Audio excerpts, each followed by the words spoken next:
Chats. Today we're talking about some shows we've been watching. Yeah, getting caught up. Yes, and you guys are certainly getting caught up with what we are talking about because we, as you've probably guessed, it's been over a month since our last release.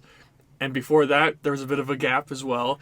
And it was, I will take partial blame for it. It was one of those things where there's a lot going on, even though we're in quarantine. And there was also just, we were doing some heavy topics back to back. Yeah.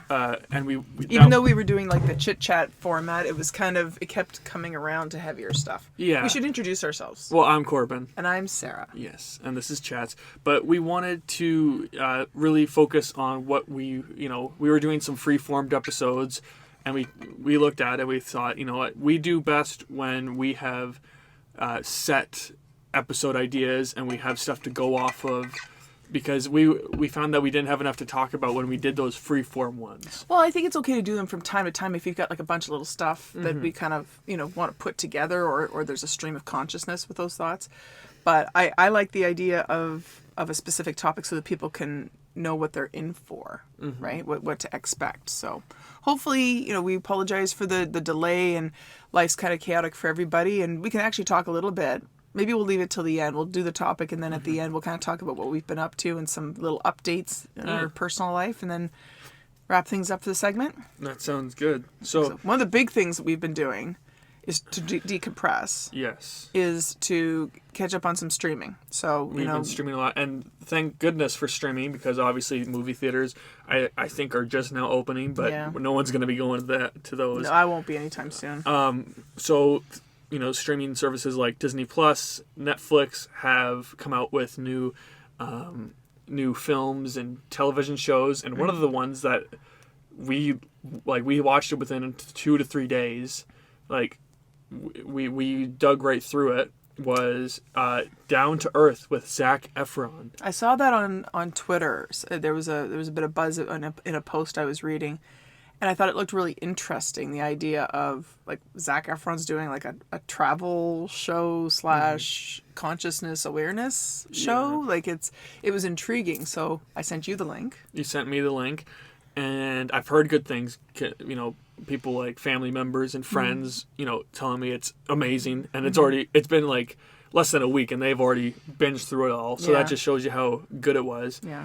And so we go, and I look at the trailer. We both like it, and even Dad came and watched, I think, the entire series with us. Most of it, yeah. Yeah, and even my brother came in. And he's not much of a TV guy, but he would come in and watch and was very intrigued and impressed about this show. Yeah. So that goes to show you how good this show is. So practically the premise of this show is Zac Efron goes around to different countries around the world and focuses on their lifestyle, their way of living, their culture, and their science, and really anything about it. The country that people wouldn't know. It's almost like an open mic for the country to be like, or like the people of the country to say, what do you want the world to know about how you do things? From the school systems to energy and environment. And I think what the real hook here is, if you don't know who Zac Efron is, like for people my age and older, you might remember your kids watching him on High School Musical. Yeah. He's also been in a number of movies of late. One of my favorites is Mike and Dave Need Wedding Dates, which is funny and kind of gives you an idea of what Zac Efron is kind of looking like and what his acting is now. He's also in the new the more recent Baywatch with Dwayne Johnson. And not gonna lie, and they kind of address that during the arc of this of these episodes, is that he's a good looking guy, and he's a very trendy actor. If people talk about him, he's known in entertainment news and things like that. So he's the hook for people, and I know certainly for me, I don't know if I would have been as interested in this because I didn't know who his co-host was at all. Yeah, Darren. Yeah, you have to check his last name. Olean. It's Olien. And he's a health guru, a very more so into the foods and spirituality. And that's how they kind of got this going, was the two of them have a connection. Zac Efron kind of connected with Darren over his book, which I'm going to get because I want to read it. Mm-hmm. And this idea kind of percolated about giving back, which I thought was interesting because that came up throughout each episode about how even though, you look at someone like him and you think, oh, he's got it all, he's got a Hollywood career, he's gorgeous, he's, he must have all kinds of romantic opportunities, he's, popular, all that good stuff. And yet you find out that he's not happy. Yeah. Like really not happy and seeking some answers like a lot of us are. Some enlightenment. Yeah. So anyway, I thought that's just to lay the groundwork of what to expect. If you think it's going to be kind of like, a shiny, polished, high-produced. Yeah, a glossy. It's not. It was surprisingly in-depth, and even though some people will criticize it because there was obvious product placements. Mm-hmm. Obvious product placements. But they need that to fund the show. Exactly. You kind of take that as part of how the deal is done anymore.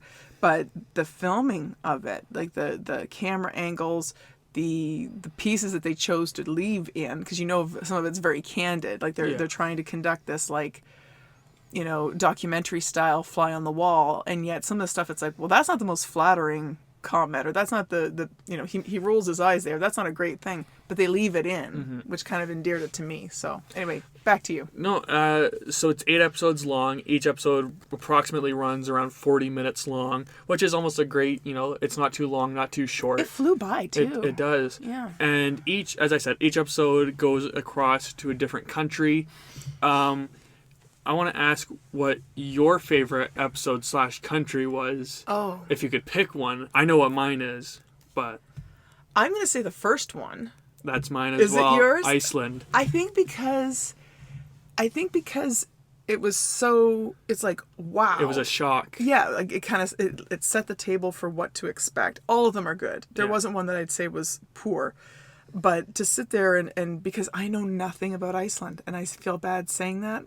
We didn't know a lot about any of the countries, but I think it was just such a, I think it's because we're so used to how we live, we assume that that's how most people live, but we don't have sand or stuff. I don't know if it's sand or not, but it's like a black substance that's on the ground, and that's like magma. Lava, not lava. Volcanic rock. Yeah, volcanic rock. We don't have that where you can just put a cake in and then come back a day later and it's baked. Yeah, you have to watch this because there's no way that we can explain it for it to make sense. And I think the thing that really got to me about it was the environmental angle, and then they went into the sort of the spiritual angle. They go over a bunch of stuff, and I think, as Mom said, that initial shock of the first episode, I wasn't expecting that.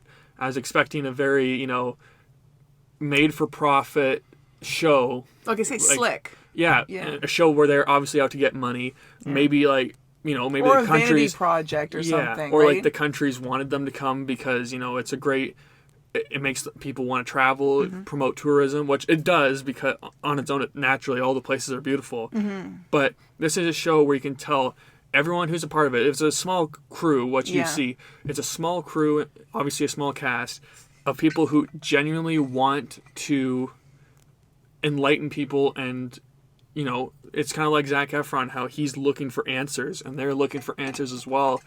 And I think that first episode really surprised me, and it's a great hook. It's a great first episode to really get into it with. And it shows the comedy, because, there is some comedy in it, natural comedy. And it shows you, some of the emotional stuff, some of the positive stuff. It was really great. And it was educational. Like, you learn a lot of stuff. Like, first of all, just about the country. Like I say, I don't know anything about Iceland. I know a little bit now, and I'd actually consider traveling there. It's something that originally I was kind of like, okay, we're starting with Iceland. And I'm not going to lie, I actually kind of inwardly groaned when I saw that we were starting in Iceland. I was like, really? How's this going to be? And it was amazing. Yes. So yeah, something we definitely would recommend watching and encourage you to check out, because it's if you're going to spend time in front of the TV, it's nice when you can actually make it informative or beneficial and enjoy it at the same time. And it doesn't quite have it's been very successful, but it doesn't quite have a cliffhanger ending. Obviously, it's hard to do that. But there almost is in a sense because, not to try and spoil anything, but the end shows how back at home while they were traveling, the nature and environment and what they're trying to go across the world to think about and solve, climate change and stuff. Climate change has messed up the co-host Darren's home.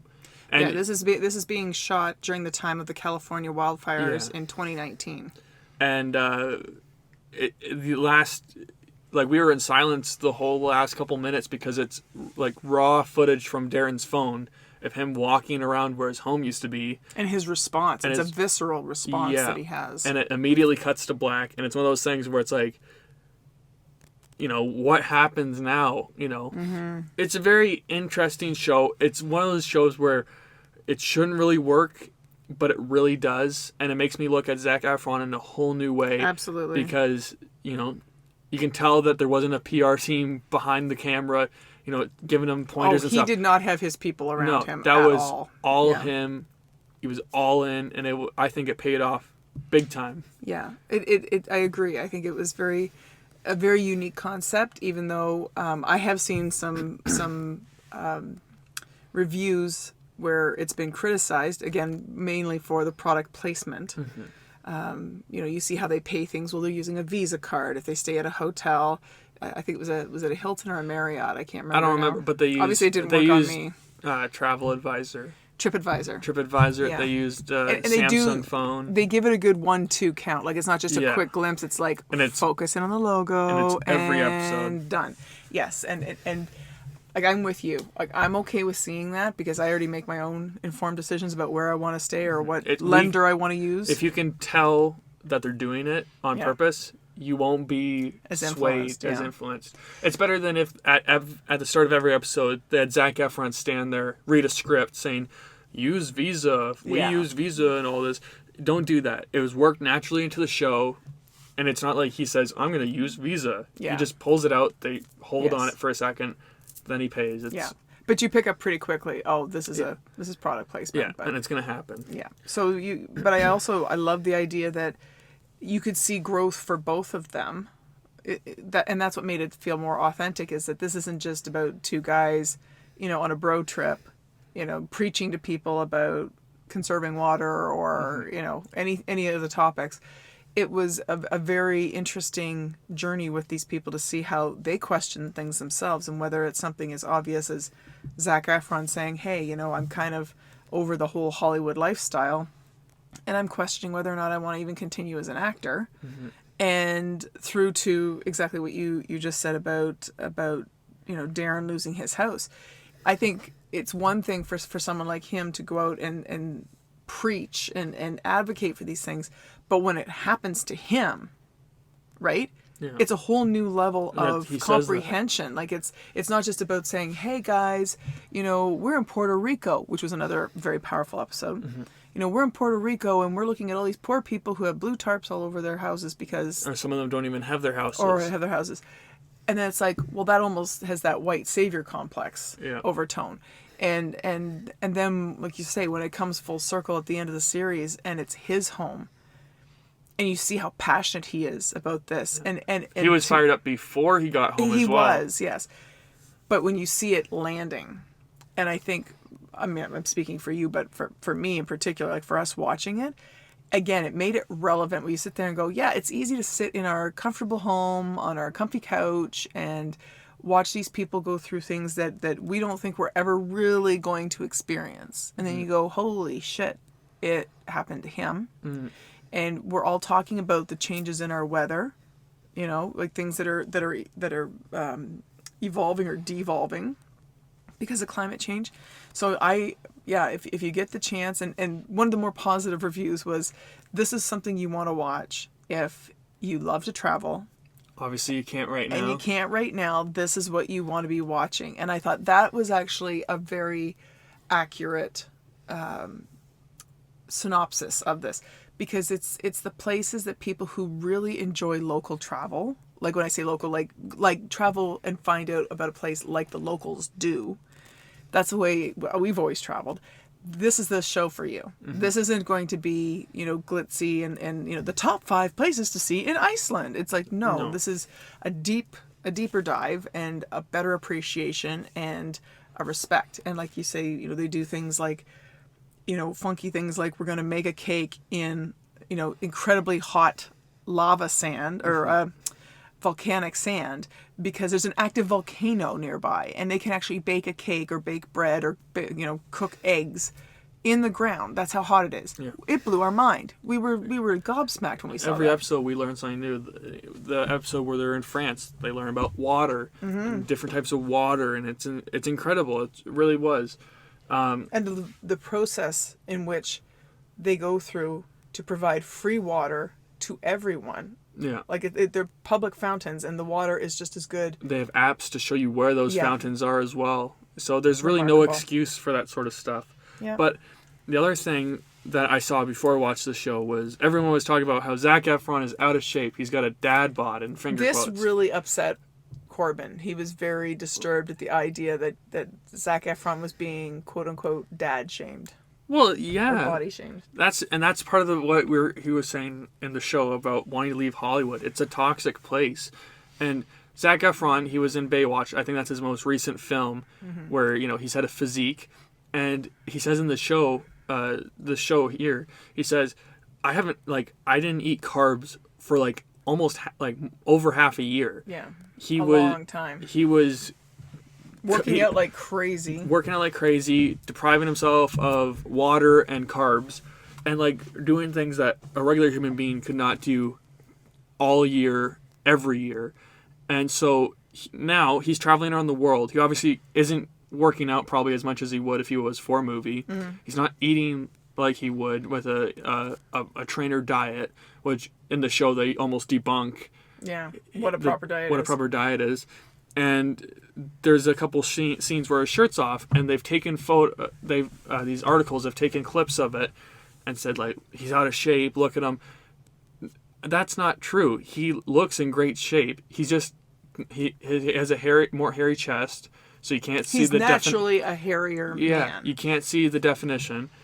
He doesn't have the 8-pack of abs, which... Okay, I'm going to stop you right there. He still has abs. He has definite abs. Yes. The difference between what you see in this that people seem to have issue with and what we saw in Baywatch is you can't put 2 fingers between all of his abdominal wall muscles.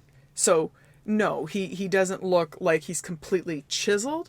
But he is very fit. Yeah. He is in excellent shape, and that's what I think. Better shape than the people who wrote that article, probably. Well, and that's what I find, and I pointed it out to you at the time, was this is what women put up with all the time. Yeah. This is how people pull down women. I don't like that it's being done to him. I'm not saying it, oh, look, tit for tat type thing. But to me, that wasn't shocking because literally... Adele loses weight. We're going to get off track here, but, Adele loses weight and everybody's like, oh my God, she's, amazing. It's like, no, she was amazing before. Yeah. What her casing looked like has nothing to do with her ability or her value or her talent. And the thing that's sad about that is when people go, we liked you better, and they say this, they liked you better when you're fat. Yeah. They said the same thing about Jonah Hill. Yes. And for some reason, they tie it in with, likable. Well, likable, but for Jonah Hill was you're funnier when you're fat, and I can see this for Adele because she's going to release an album apparently soon. Mm-hmm. I can see people where if they don't like it, they'll say we liked your music better when you were fat. It's there's no correlation. Well, it's the only correlation is in the person's mind. It's not about the artist. It's about the small-minded listener. It's projection of their own inner thoughts and demons, almost where the person saying it. Maybe they wish they could lose weight. Maybe they wish they had the dedication or drive to lose weight. Or they feel bad now because in their mind now Adele or Jonah Hill or whoever is better than them because they may be famous, but they don't look as good as me. Yeah. Now that they put the work in the heart, and now that they do look better, people are judgy. So it is sad that happens, and I do understand that happens to women all the time, and I obviously do not condone it. if this was a woman in this case, I would still bring it up. Yeah. But the case that there were so many articles though, like I showed you one. Yeah. My cousin sent me a different article from another publication. I think you showed me a different publication. Which was insane. It's just... And it showed that, and that tells you more about Hollywood as well. When Zac Efron's saying, I want this show to be about positivity and things that are important, because there's so many shows and stuff out there that don't tell you what's important. And the world is important, and what's going on in each country is important. Not Zac Efron going on about, is he in shape anymore? It's proving his point of Hollywood's a toxic place. And I didn't see any articles talking about any of the amazing scientific stuff that other countries could take on, or amazing why isn't North America adopting these technologies? Why are they still selling distilled water? Why aren't we running on something other than nuclear power? Or fossil fuels. I haven't seen one of those articles yet. But the interesting thing, too, is that we see both, just doing the physical comparison thing, we see Darren with his shirt off, too. And he's very in shape. Mm-hmm. He looks great. For being an older guy as well. Well, if you want to use that qualification, but to me, he's in good shape. Yeah. And what kills me is the fact that there's no mention of his physical fitness or lack thereof. If you want to, qualify. Yeah, he doesn't have the... There's no pressure on him. It's just on the young kid who is already... He's already done it once. Well, and because he's shown that he can do it, that's sustainable. There's only a handful...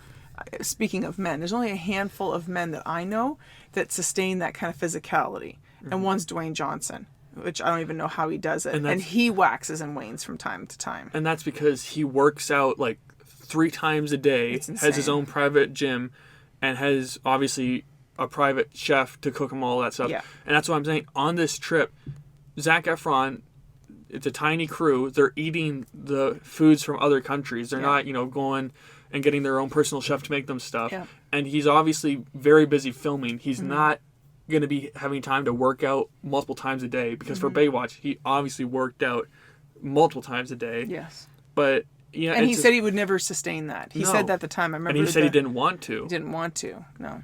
But yeah, so it was sad to see that, but it's a really great show. It covers a lot of bases, and it's a feel good show, but also a show that gives you optimism, but it also kicks you in the butt, saying, think about stuff. Yeah.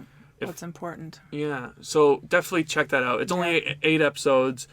Less than 8 hours long. Yeah. Easy binge for most people. Well, we're right now we're on the civic holiday weekend, and you could have watched the whole thing this weekend because it's been so rainy and crappy. I don't know if you can hear it, but every now and then there's a little bit of thunder. I don't know if that's going to get picked up or not, but I haven't heard anything. I can hear it. I can definitely hear that we have thunder, so which is fine. It'll be good. But yeah, so for sure check it out. Can we talk about the other show that we watched? I think it was only you that watched it. No, this we've watched twice. So there's a show called Eurovision. Oh, that's a movie. That's right, it is a movie. Talking about, this is another Netflix original. Netflix originals have been killing it. Well, and I am a fan of Eurovision because of ABBA. And if you don't know who ABBA is, we're not even going to get into it now. Just Google it, ABBA. And they won Eurovision back in the early 70s. And this show, or this movie rather, launches from the year that ABBA wins Eurovision.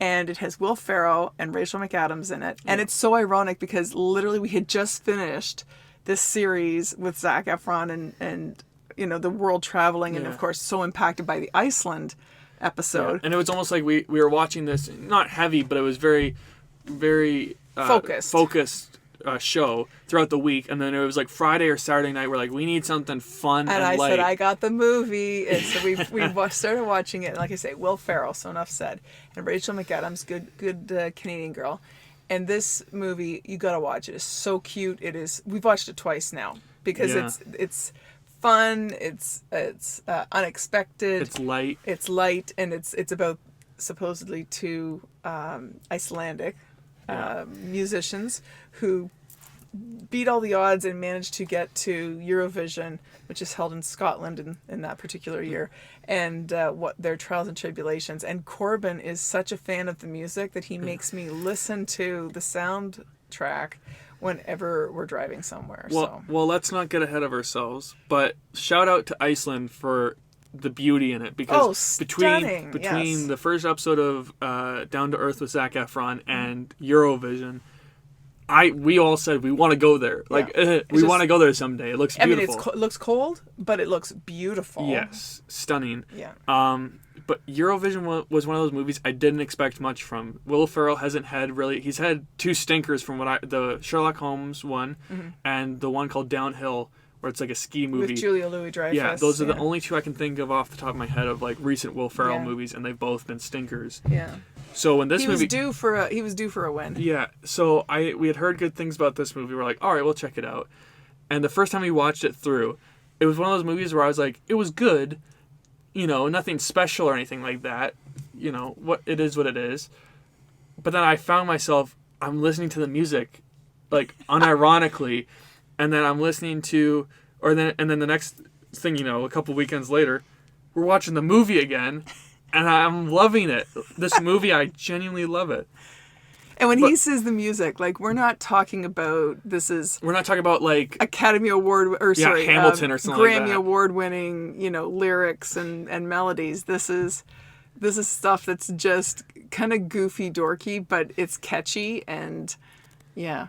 And Demi Lovato cameos in it. She has a song that she contributes to it. That's a genuinely good song on its own. Yes. But no, it's hilarious. And like the funny thing is, Rachel McAdams doesn't sing her own music, which I don't know how good of a singer she is, but the person they have for it does a great job. Yeah. But the funny thing is, they actually, if I can interrupt, they actually matched up whoever is singing with Rachel McAdams' speaking voice very well. Yes. Like it actually, you have to think about it. And if I didn't know from the promotion of this movie that it wasn't her, I would think it was Dad her. asked a couple times if that was really her. Yeah. But the funny thing is that Will Ferrell is singing as well, and that's the big joke of the movie, is that Will Ferrell's not the greatest singer. He's writing all the songs, and there's a song called like Volcano Man, and it's exactly like it's like a little kid wrote a song about a volcano man.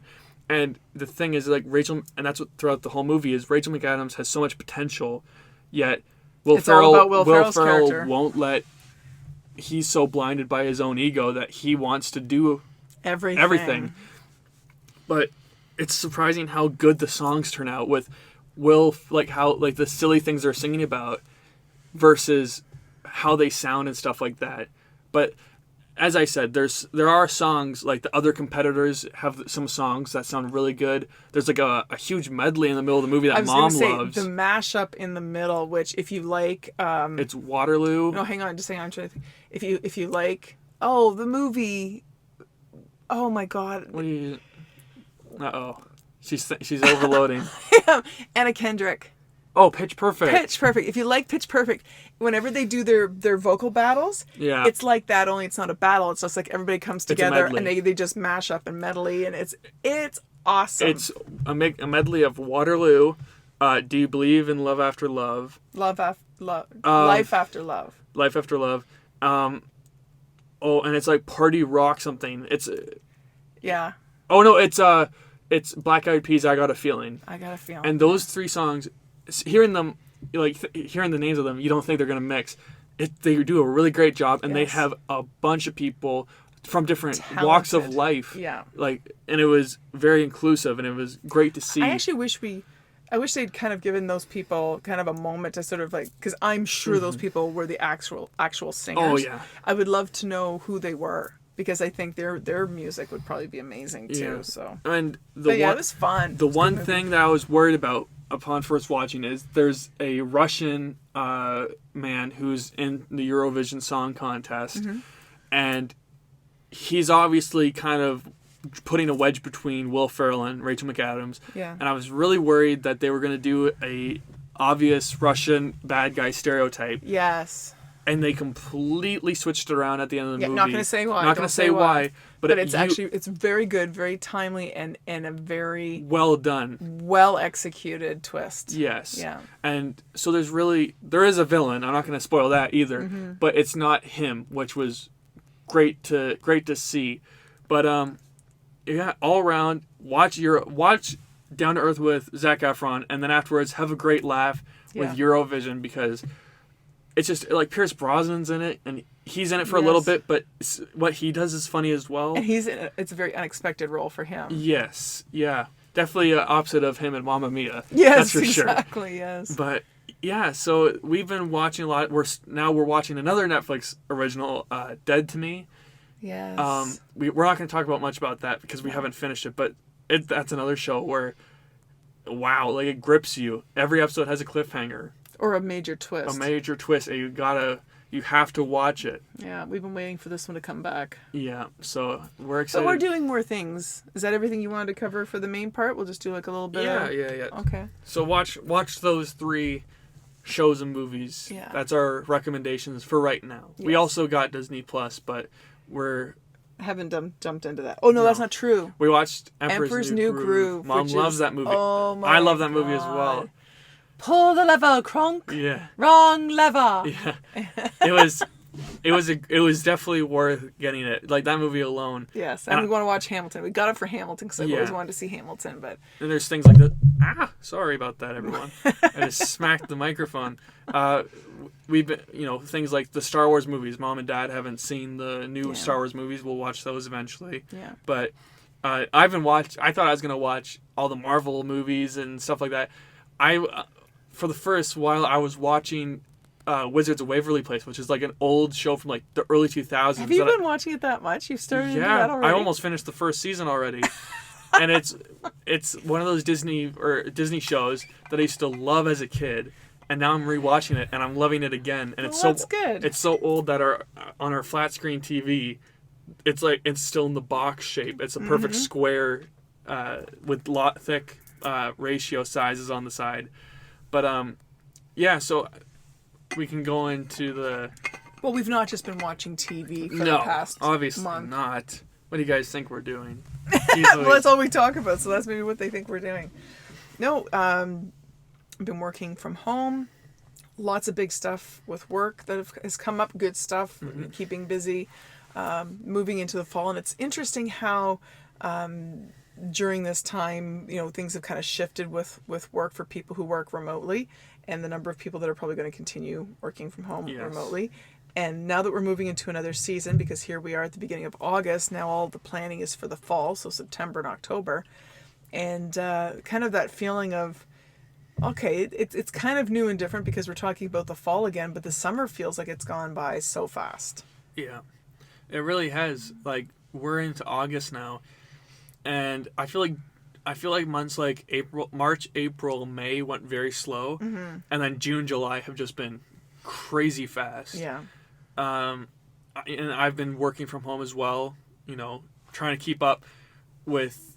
I've been using this time to try and better myself, so I've been doing a lot more reading and writing, and obviously trying to keep active, fitness wise. Got a punching bag finally. And then the other thing is, obviously getting ready for school and, mentally preparing for that. It's been a much better process than last year. Last year was very last minute. I gotta, not because of you guys, all because of me and how I put that on myself.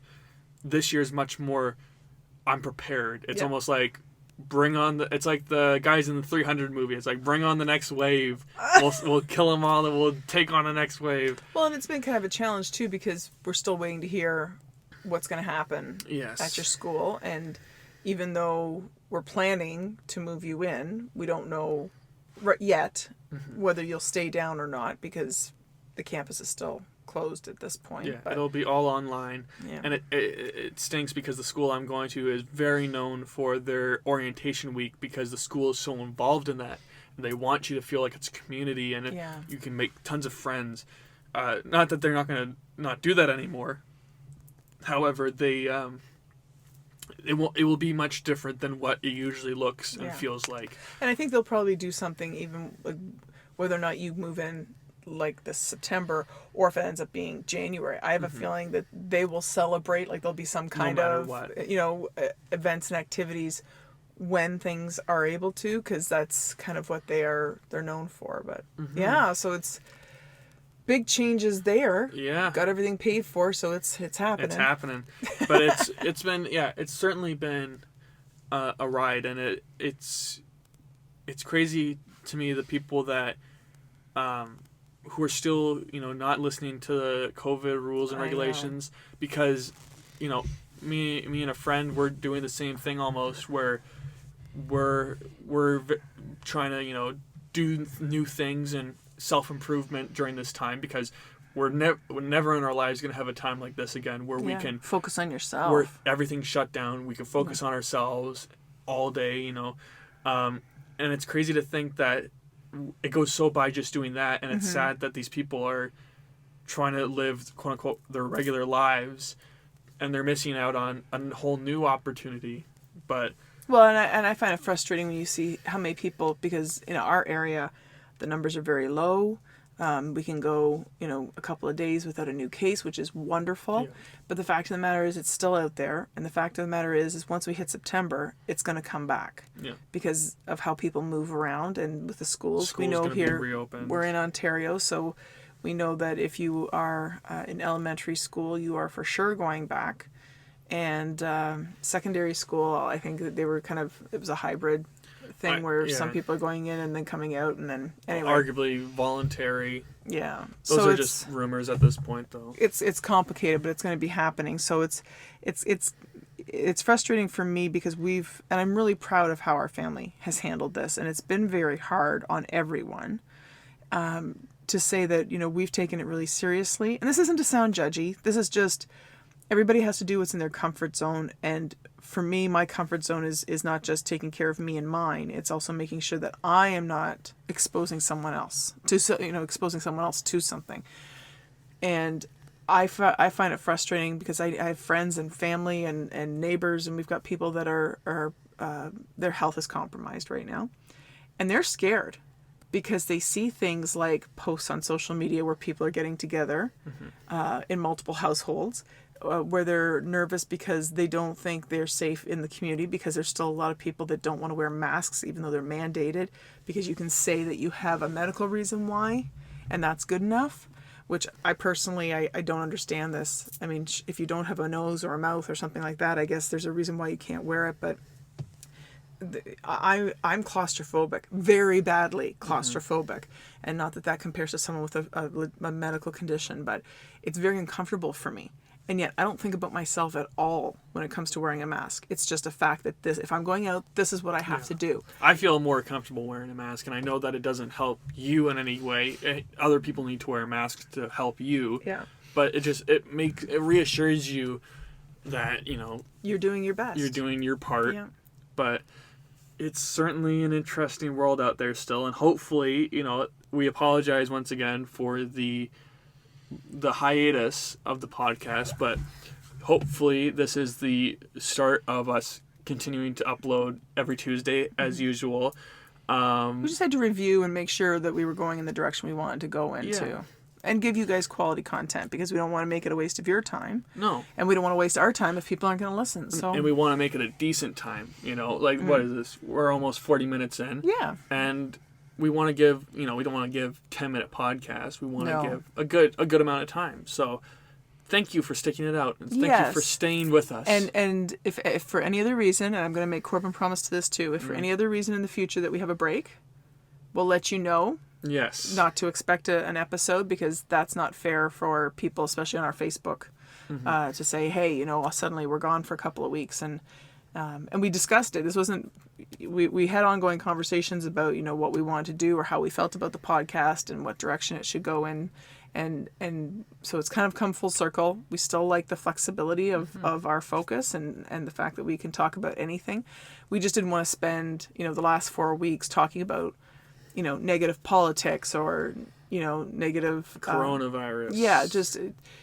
It was a lot for us, and I mean, there's other things in there too. You know what we should talk about next week? What? We should almost do a Schitt's Creek review, because I won't say too much about it, we have actually been to the 2 locations, the external locations, where they shot the exteriors of Schitt's Creek. That's an interesting story. We have a story about that too, so we'll have to share that maybe next week. Yeah. Well, thank you guys for listening and sticking with us. Yes. But where can they find us? They can find us on Spotify, on Google Play, on YouTube, on Facebook. And Apple Podcasts. See, it's been a while to think about that. Oh, my gosh. And make sure that you're giving us any feedback, chatspodcast@gmail.com. We'd love to hear from you. Or on our Facebook page, give us your thoughts. And, give us heck if you feel necessary to kick us in the butt for not being there the last couple of weeks. And we're going to do better. Yes, we will. Thank you guys for listening so much. This has been me, Corbin. And Sarah. And thank you guys for listening. And stay tuned for our latest chats.